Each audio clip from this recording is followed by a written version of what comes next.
Hi everyone, welcome to the Navigant Credit Union Broadcast Center. I'm GoLocal News Editor Kate Nagel. Thanks for starting your Friday afternoon here with us in studio. As we usually do most Fridays, kick off with former state representative, former Deputy Secretary of State, now heads up the awarded Stages of Freedom, Ray Rickman, to give his big view. Okay, so I went to London 11 years in a row. Haven't been in 3, but 11 years in a row. And I love to talk to taxi drivers. Now remember what we forget. Great Britain used to have the largest empire in the world. They controlled every place. India. Can you believe that? Little island country controlling Iraq. And United States too, but that's a long time ago. We got our freedom. Canada. Anyway, 84 countries around the world Great Britain controls. And what has happened in Britain is that people of Britain still pay attention to their former empire. So you can talk to them about Iraq, about Afghanistan. You can talk to them about all kinds of things, including America. So here that isn't very true. When you start trying to talk foreign policy with the average American, if it isn't the hottest issue of the month, you don't get very far in the conversation. I wish we could fix that a little bit. When you start talking to Americans about who they're going to vote for, Americans, meaning Providencians, who they're going to vote for mayor 2 weeks out, 16, 17 days out, they say to you, I haven't focused on that yet. And I say, you don't have to focus on it. Do what my great mother used to do, my wonderful mother. She would take articles out of the Detroit Free Press and News and she'd put them on her refrigerator about the mayor or the U.S. senator or whoever. The refrigerator was a mess. And then come election time, she could remember what she liked or disliked. If it was the late Phil Hart, all the articles, U.S. Senator Hart, were just so fabulous. My mother would go with joy to vote for him. And Carl Levin, and on and on and on. But sometimes she would go to vote against the mayor who hadn't fixed the streetlights because she had to go in potholes because Detroit's crime rate was through the ceiling. She said, they had a term, let's get someone new. Now, normally it didn't work because people like to vote for incumbents no matter how unhappy they are. I had this conversation with 2 women the other day. Both have PhDs. They both live off Benefit Street. They're both probably rather prosperous. One of their fathers was a captain of industry. And I almost got tears in my eyes about how uninformed they were. And they told me, Jurgen will like this, the city council person. They said, oh, we like him. We're going to call him up and ask him who to vote for. You hear me talking out of term, telling on people. I didn't mention their names. And I almost... Why, when you have an opinion, you live on Benefit Street, off Benefit Street, sidewalks are a mess, the streets are a mess. They both live near Hopkins Street, the worst street in the city of Providence. I know, going to get some feedback on that. Nope, my street's the worst. I'm talking about the potholes on the side of the Supreme Court are unbelievable. And these 2 women don't have any idea about the office of mayor. May I urge everyone, first, 15 days or so from today, vote. In Sweden, they had an election last week. 89% of all the people voted. We'll be lucky to see 39%. Vote. Vote. Vote. And begin to think about who you're going to vote for in advance. Who has fixed the schools? Who has fixed the potholes? Who has bicycles not laying in the middle of the street? Vote for the new person and see if they can do any better. Vote.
Hi everyone, welcome back to the Navigant Credit Union Broadcast Center. I'm GoLocal News editor Kate Nagel.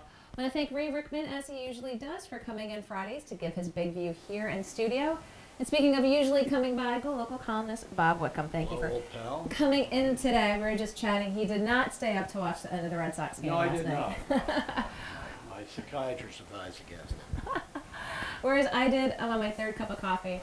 It's all good. Let's talk national politics before we go to local. Of course, what's been dominating this week is a situation that happened in Turkey at the Saudi embassy, and the president's reaction to this has to do with journalists. Just terrible. See, I think the main reason for this is Kushner and the Trump family have a lot of business interest over the years. I think they've gotten money from the Saudis. They've lent money, and there are a lot of connections there between Trump and Saudi Arabia.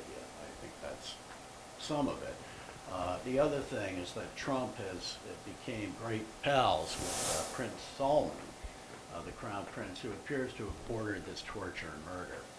And it's, to say the least, an awkward situation for the president. Even though, I don't know, my theory is probably most people don't care. The president likes dictators, and the more bloodthirsty, the better. So, do you think there'll be any consequences? I mean, I think one of the things that sort of shocked folks, or maybe didn't shock folks, maybe not. We're beyond shock these days. Shock and awe was the president taking the wait-and-see approach in light of overwhelming evidence as to what had transpired. Yeah, I mean, I can understand wait and see, but the information came across. As you know, there was internal information, recordings of Mr. Khashoggi being tortured.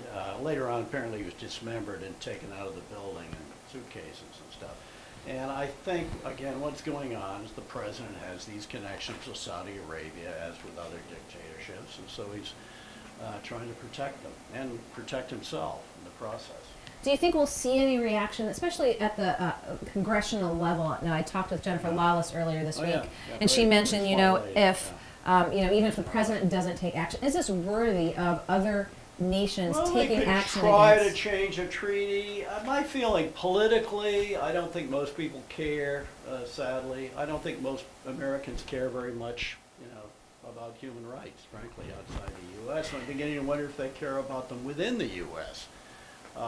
They care about the economy, obviously, and they react to certain personalities. They care about whether they like the look of somebody, the way he or she speaks. It's all this sort of, frankly, moronic response to individuals' personalities and presentations. The economy, which is still doing well, but we're beginning to see some danger signs in the stock market and elsewhere, in interest rates and so on. I think they're concerned about that, but no, I think most Americans really don't give a damn about human rights overseas, and not much about them in the U.S., frankly.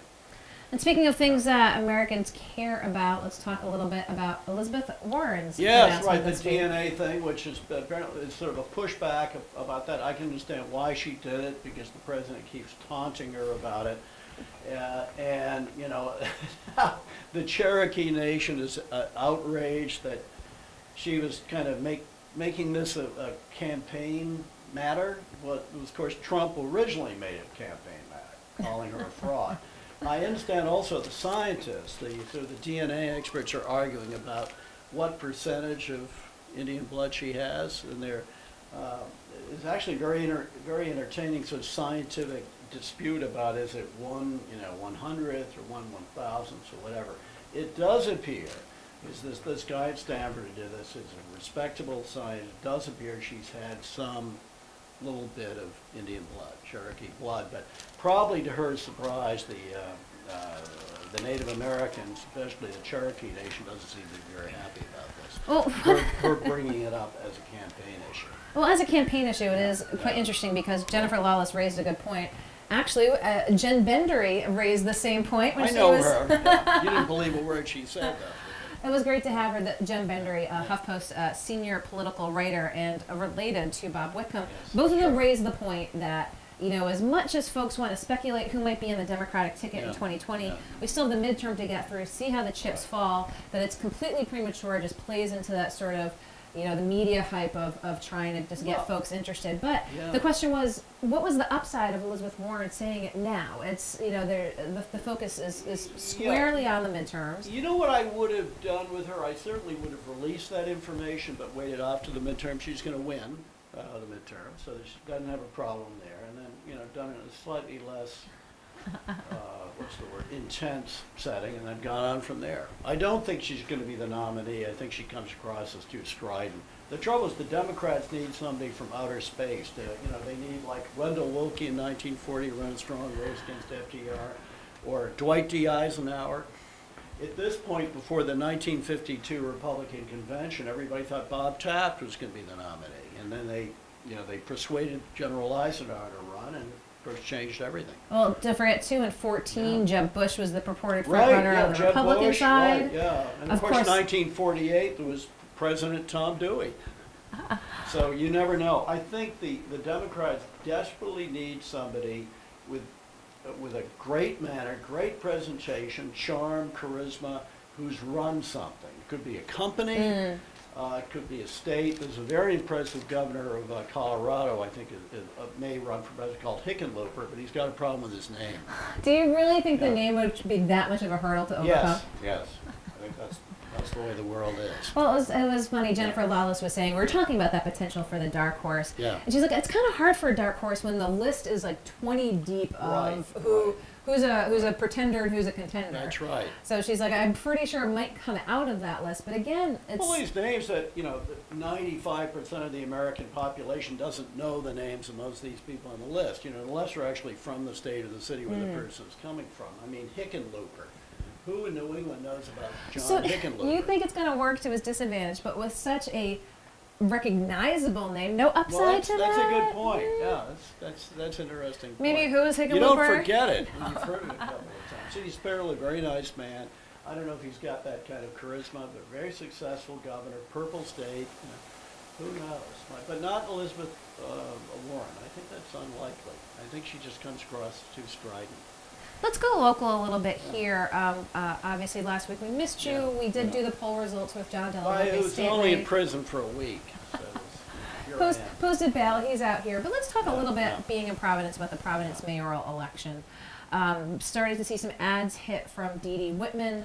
Right. You know, what's your thought? It's what? Well, I think it's two from remote, Tuesday, but I think she actually could win. You know, she's pretty relentless. She's got piles of money. She's got $500,000, I think, she could put into this thing. She's quite articulate. I don't know her. I may have shaken her hand. I've seen her on the Bozo box and on radio. I mean, she's quite articulate, and I think maybe a bit more articulate than the mayor. Well, we shall see. And she comes across as sort of a strong personality. You know, there's a lot. People like in a mayor. She's, you know, been in the political circles for years. Yeah. I don't like that she was a supporter of Buddy. Buddy's the answer. And she kind of semi-apologized for that. Did you see that? I think she's probably worked for about 20 people. She's a fundraiser. She's a bundler. Operator. She knows politics. You know, the question is, in light of not having any polling info, citywide, she did pick up the endorsements of Bob DeRobio. She did pick up and the cops, the cops and Kobe Dennis. Right. You know, the question is, you see a lot of ads, you know, around, but I guess, you know, is she making inroads around the entire city? I don't know. I mean, you see a lot of signs over at the what we call the affluent East Side. I haven't seen many signs elsewhere. I know she is getting around there, and you know, getting back to Buddy, she did have a pretty good comeback, and she basically said, "Well, nobody's perfect," you know. So nobody is certainly perfect. Buddy still has. There's still many living people who still think Buddy was a great mayor. I think it was a disaster, but she's clearly intelligent, and she does evoke a sort of sense of command, which I think people like. Well, we'll see. It's coming. It is down to the wire. Yeah. And then, you know, we did see the numbers from John Delavope with Raimondo at 40, having Alan Fung at 32, and I think she will win. Joe Trillo at 17. Yeah, I think she will win. The Trillo is just very entertaining. We're so happy that he won. And then the further implosion of the Rhode Island Republican Party with Patricia Morgan endorsing Trillo. I mean, it's just, never a dull moment. Delightful. So, local politics, national politics, what can we expect from you? Well, a couple of things. One, I kind of ruminate on the you know, the closing of St. Anne's Church in Fall River. St. Anne's Church is one of those sort of ethnically, you know, obviously religiously based, but ethnically based parishes, in that case French Canadian. In fact, the architect of it was a French Canadian, but those people have dispersed to the suburbs. Many of the, you know, the devout or formerly devout have died, moved away, and it's a sort of a symbol of what's happening with the decline of the local parish church everywhere. Oh, it's interesting too, because you do see it, but then now we're seeing the Catholic Church in the crosshairs on the very national level. Right. Just seeing the Department of Justice in Pennsylvania investigating there. And then John Delavolpe's poll, 87% of Rhode Islanders, I believe, was the number, would like to see one here. Do you think it will ever an investigation here? Yeah. I think it could happen. Sort of getting back to that, I think that the sex abuse thing has certainly hurt them a lot, but I think a lot of it's just the move to the suburbs. These people, different ethnic groups, Italians, originally Irish, French Canadians, and so on, they move to the cities, and they become more affluent, and they move out. And the urban parish, even one is such a beautiful church at St. Anne. It's really almost a symbol of the city, even with that. Okay, so looking at that. I look at the mayor too. I look at the mayor, the now 26-year-old mayor, and I suggest again there should be a minimum age at which somebody becomes mayor that's too young, too inexperienced. Clearly, he's very materialistic, very confident. I've heard him speak, very confident guy and all that. But whether he's a crook, we'll see. He's accused of defrauding investors, but. You know, too young, just too young. What would the minimum age you, so 30. 30? 30, yeah. Okay. And the demise of the church, looking for minimum age for mayors, what else can we expect this weekend? The other thing, it kind of in commenting on the whole Fall River thing, I talk about why it's interesting that New Bedford has had a bunch of good mayors. John Mitchell, John Bullard back in the 90s, people visionary, competent. And New Bedford's kind of a happening place now. Fall River has never really put it together. Even though they're always lumped together, 14 miles apart, old mill towns, very different. Anyway, what else? Here we go. Shall I talk about something else? Give us one last little teaser for this weekend. Deepwater, being bought by the Norwegian company. They claim they're going to have their headquarters here and in Boston. My prediction is they will close the one here and everything will be in Boston. We shall see. It's always interesting when you have your predictions to see what pans out. But you'll have to read the column this weekend that Bob Whitcomb has on GoLocal on Sundays, as he does every week. Bob, thank you so much for coming in. I'll let you go off to the races. Don't go anywhere. I'll be right back here in the Navigate Credit Union Broadcast Center.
Hi everyone, welcome back to the Navigate Credit Union Broadcast Center. I'm GoLocal News Editor Kate Nagel. Thanks again for tuning in to kick off your Friday afternoon here in studio.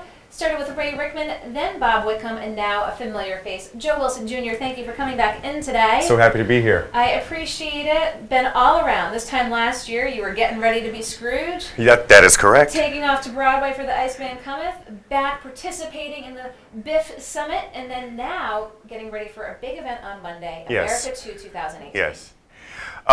For the fourth year, we've had this space in our season to provide the community to speak to us and to dictate what they wanted to talk about.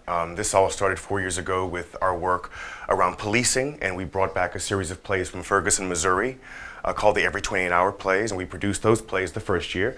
And the second year we did them again because our national partners were all doing it for the first time that year, and so we expanded that conversation to include, we brought the 1 Minute Play Festival here, and we curated conversations in our community and wrote our own plays around policing. And last year, the third year, you know, we wanted to keep this thing going because what we saw was how energized that made our space. You know, we spend so much time trying to figure out how to get different bodies into our spaces that transcend class and race and gender, and it was an extraordinarily dynamic evening. And you know, what made it dynamic was we were talking about an issue that people were really passionate about and had feelings about, and so we thought, well, let's every year find a way to allow the community to tell us what they would like to speak about. And so last year, in the course of the presidential campaign, I thought, well, why don't we coin this thing America Too, T-O-O, because we're having robust discussions around who is America, who belongs in America, what is the American dream.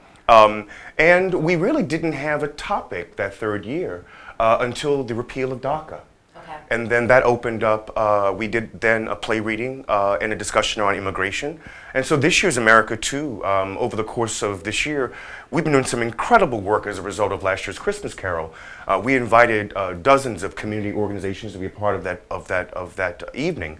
And from that, other organizations have been looking at that work and saying, hey, how can we be a part of that? And so DARE, Direct Action for Rights and Equality, came to us and said, how can we partner? Well, over a series of conversations over the year, you know, they're continuing to work on the major initiatives around affordable housing here in Providence. So that became a natural fit for us in terms of highlighting their work in America Too, but also, I think, showing the many faces that represent the housing crisis in Providence. And I just actually came from a Housing Works release of their fact book about housing in the state, and one of the tips that were given to us is not to use the word crisis, because that tends to put people off in a world that there's so many crises happening in the course of a 24-hour news cycle. But we use the word crisis because I think that sometimes we think of a housing crisis or housing problem as being something that's uniquely confined to the homeless. And we know how we've traditionally used other and homelessness as that's not my problem, that's not about me. But I think what we know in a city like Providence is that many of us are one paycheck or one rent hike away from not being able to afford our homes. You talk about students, young professionals, changing demographics on the West End, in Onlyville. And so there's this shifting happen that we have for a long time viewed as progress, but that progress often comes at the expense of other folks in the community. And so it's going to be a robust discussion. We've had 4 workshops with the DARE members, along with our playwrights, and we have written plays about the housing crisis here in Providence. Those plays will be presented on Monday night at Trinity Rep at 7 p.m., followed by a panel discussion. There'll be food trucks. Our concessions are open. It's just going to be an exciting event because these stories are so dynamic and they so cross boundaries that we try and put in place sometimes to not deal with the problem. But if we let everyone know that this problem touches our neighbors and our friends in really urgent ways. So we're excited, we're happy to welcome the community, and we're hoping that folks will join us at 7 p.m. And you talk about partnering with DARE. We've had them many times in here talking about housing issues and always appreciate their coming in. But even on Monday, the community can still come and get really involved in this. So you talk about having had the workshops with DARE, having talked about the plays, but really it's bigger and bringing in the community even on Monday to expand that even further. Well, you know, to give you an example, and I hope Chris from DARE doesn't mind me telling the story, and even Barbara from Rhode Island Housing, who I know from this work, you know, I wanted to assemble a group of people in the room who were stakeholders, all stakeholders in this event. And it wasn't necessarily trying to provide a voice to those who have had voices before in this debate, but, you know, partnering with DARE to provide a voice to an organization that has been at this work for a very long time, but to give them an extra boost in terms of their voice. And Chris wanted us to reach out to other members of the community that at times they have gone head to head with. And so I'm proud to say that the theater has been able to act as a bridge between many of these folks who have been in the trenches for a very long time. And it's important to say, too, that as an organization of privilege, we don't come into this debate or into this issue knowing espousing what our values are on this issue. We're simply acting as a platform and using our privilege to elevate all sides of this issue, specifically those of DARE. But to provide a space where we can have an open dialogue around these issues. And so, of course, Chris kids me and he says, 1 second. And of course, Barbara's listening. She'll say, 1 minute, Chris is throwing, dollar bills at me with my face on it. And the next minute, and she laughs about it and says, the fact that a woman's on the bill, and we laugh about that. But my point is that this theater is acting as, creating these wonderful, constructive collisions between people. And so the room promises to be a wide representation of folks who have a stake in this issue. And to me, that's part of the work of the theater, providing a space, a public square, for people to come together and to see reflections of themselves through the stories of others. And I think, that's another way that Rhode Island Housing has talked, we all talk about, or Housing Works. It's making a human connection between a housing crisis. It isn't their problem, it's our problem. No, this sounds like a fantastic event on Monday for the entire community. Again, using the lens, using the opportunity for the Trinity rep to be able to provide that platform for people to come in and tell their stories. And you talk about having a diverse array of viewpoints. I can't think of a more important time than now, especially in the realm of social media, political activism, when people tend to sort of get entrenched, to bring those different voices around the table that, as you said, might have gone head to head in the community, but to look at the community as a bigger entity at large. Now, let's talk a little bit nuts and bolts. Starts at 5 on Monday, correct? Well, I'll just give you the full schedule. Yeah. At 4 o'clock, our directors are showing up, and at that point, we'll talk about the logistics of the space. That's not open to the public. Okay. At 5 o'clock, our actors show up, and so you understand how this is all going to work. They will have literally 2 hours of rehearsal. They will show up, they get the plays, they go off into the theater space, they read the plays, they rehearse the plays as much as they can. There's no costumes and lights, it's lights up, lights down, music stands. It's all about the stories, all about the plays. At 7 o'clock, about 6:45, we'll be led into the space by What Cheer and also by the Tenderloin Opera Company. And at 7 o'clock, the show will begin. And we'll start with the presentation of these plays by actors we've invited into the space just that day. And so in every way, it's not about us sort of putting on a production, so to speak. It's about highlighting these stories and then using the stories as a platform to begin a conversation around these issues. And so the show will start at 7 proper. If you get there early, I would recommend that because this event always gets pretty full quickly. We will have a viewing in the lobbies as well. Again, there are food trucks and all kinds of things to snack on while you're watching the show. And then after the show, we'll have a discussion, a moderated panel discussion. And so come, please come and bring friends. And I even say this, is like we have folks who find themselves coming to the event and standing in the lobby and making new friends.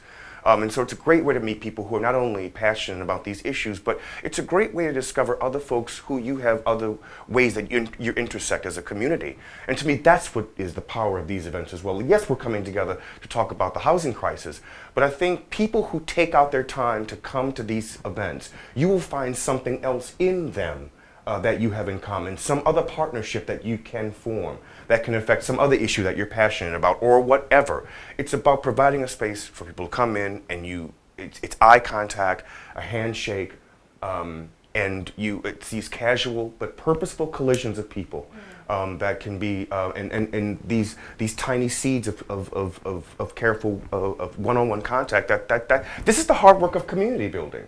We want to kind of put a magic wand and say it's Congress and say it's a president or say it's the mayor or say it's our state house, but it's really about getting back to one-on-one, forcing ourselves into spaces to have a one-on-one relationship with someone. And that's what the theater does. And thank God we make you turn off your phones. Well, I appreciate the role that you're playing, the role that Trinity Rep's playing in this community building. Again, now the 4th year with America 2 on Monday. We'll provide plenty of links to give you some more information if you're going to watch this after the fact. Joe Wilson Jr., thank you so much. I appreciate you taking the time to come in. Thanks for your support. Don't go anywhere. We'll be right back here in the Navigate Credit Union Broadcast Center.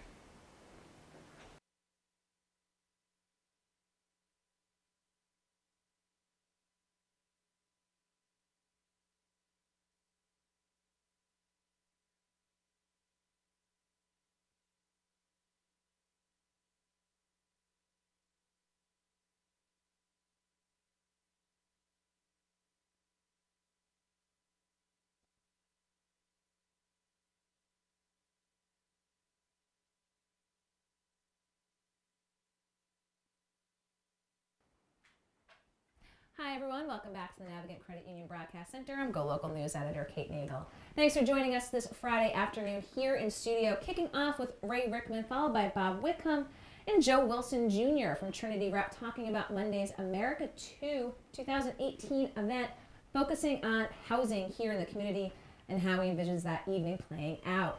Be sure to tune in and catch us next Monday when Business Monday and RI Small Biz Fuel is back in studio. But of course, catch us over the weekend at GoLocalProv.com and find us on Facebook. We look forward to seeing you back here in studio in the Navigant Credit Union Broadcast Center. I'm GoLocal News Editor Kate Nagel.